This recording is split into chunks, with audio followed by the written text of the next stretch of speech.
P. Diddy, Puff Daddy, or Sean Combs is without a doubt one of the richest men in show business.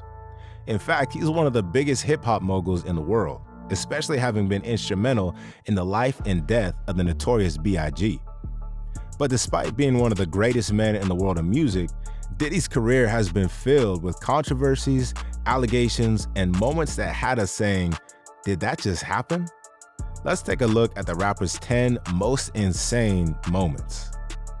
Number 10, the shooting of Jake Robles in 1995. There are only a few stories in hip-hop that are as popular as the beef between Death Row and Bad Boy Records. The beef indirectly led to the deaths of Tupac and B.I.G., but there were several other casualties who somehow didn't get as much media attention. Way back in 1995, a security guard and friend of Suge Knight, Jack Robles, who was also known as Big Jake, was killed in an Atlanta nightclub. It all started during the birthday of Jermaine Dupri, and an argument broke out between the Bad Boy and Death Row camps. In a bid to protect Diddy and Suge Knight, who were also at the club, they were escorted out of the club.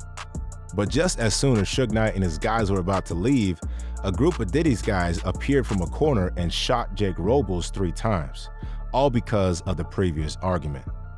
While Jake survived the shooting and was rushed to the hospital, he succumbed to his wounds weeks later.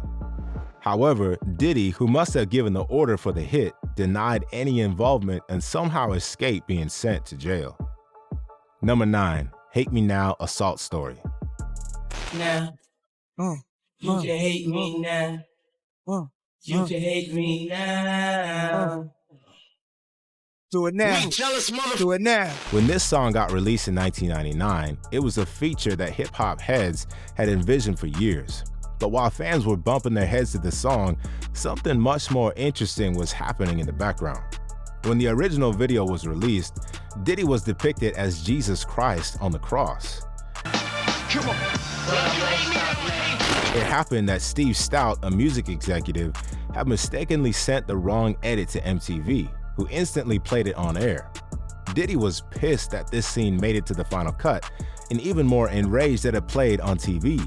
So in his fit of anger, he goes to Steve's office, attacks the man with a bottle of champagne, and hits his head with the chair. Combs was arrested on charges of second-degree assault and criminal mischief in connection with last Thursday's alleged attack on Interscope executive Steve Stout. The rap mogul was eventually mandated to take anger management classes, and I'm pretty sure Steve hated his guts after that assault. Number 8, the club shooting in 1999.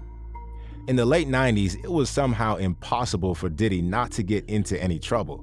Shortly after his attack on Steve Stout, Diddy and his signee, Shine, were partying at a New York club.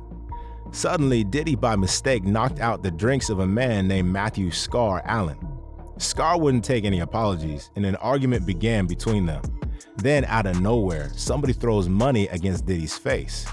Now that's an insult Diddy wouldn't take from anyone, so he pulls out a gun and aims it at Scar and his men. Shine, his signee, does exactly the same, but Scar and his men also came strapped and pulled out theirs. This then resulted in several gunshots, eventually hitting 3 people. But here's where it gets a little more interesting. When the police arrived, Combs had 2 guns on him, but rather than claim them as his, he tried to bribe his driver to claim them. He offered to give his driver a diamond ring of $40,000, but the man refused and Diddy was charged to court. But just like every other time, Diddy escaped jail time, but Shine wasn't so lucky as he got 10 years in prison. Number 7, the Drake punch. Let's think about this story for a moment. Why would anyone punch Drake and get away with it?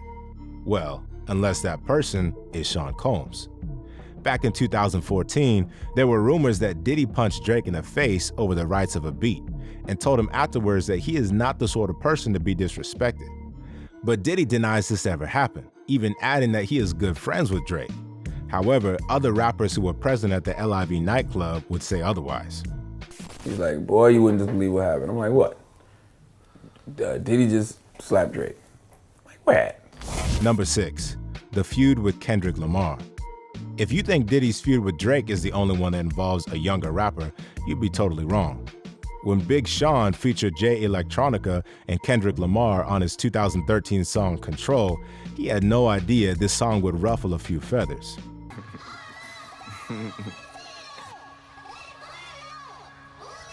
Boy, I'm about my business on business. I drink liquor on liquor. I had women on women. Yeah, that's bump bad bitches. I done lived more than an 80-year-old man still kicking. In fact, it wasn't this verse that caused an issue, but Kendrick's, which goes like this.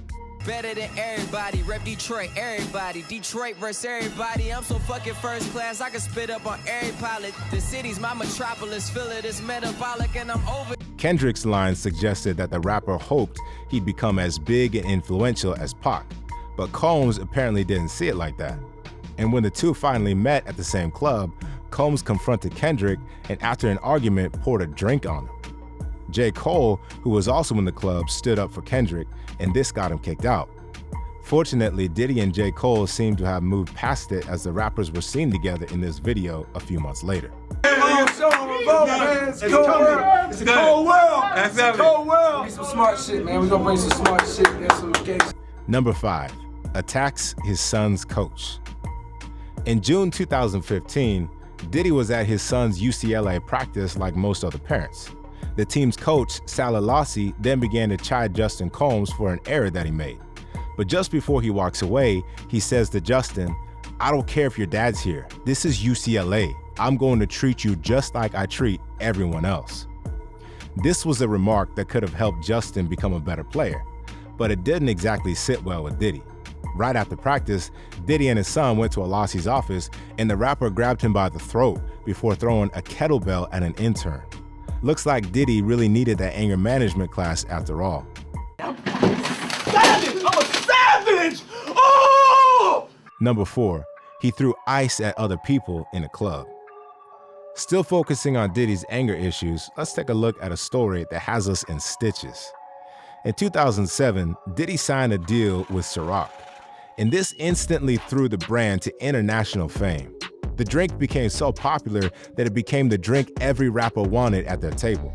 And this might have been because they didn't want to have ice thrown at them. So every time Diddy goes to the club, it is alleged that he throws ice at people who are drinking a rival brand. It got so bad that he once threw ice at Grey Goose drinkers at the 2011 BET Hip Hop Awards after party. After Diddy and Ciroc went their separate ways last year, it seems like the rap mogul was never truly respected, despite his influence on the brand's image. Number 3, the weirdest party date. Diddy has been in the news for a ton of negative reasons, but he's also been in it for some pretty ridiculous ones. Did you know that Diddy once took the Declaration of Independence as his date to his own party? At the annual July White Party in 2004, the rapper appeared with the Declaration of Independence as his date, where he announced that he got it from Norman Lear, a producer, for $8 million a few years back. While that's an item that he can easily afford, it's definitely not one fit for a date. Number 2, he didn't recognize Selena Gomez. It's almost a crime not to know who Selena Gomez is, but according to Selena herself, Diddy had no idea who she was in 2016.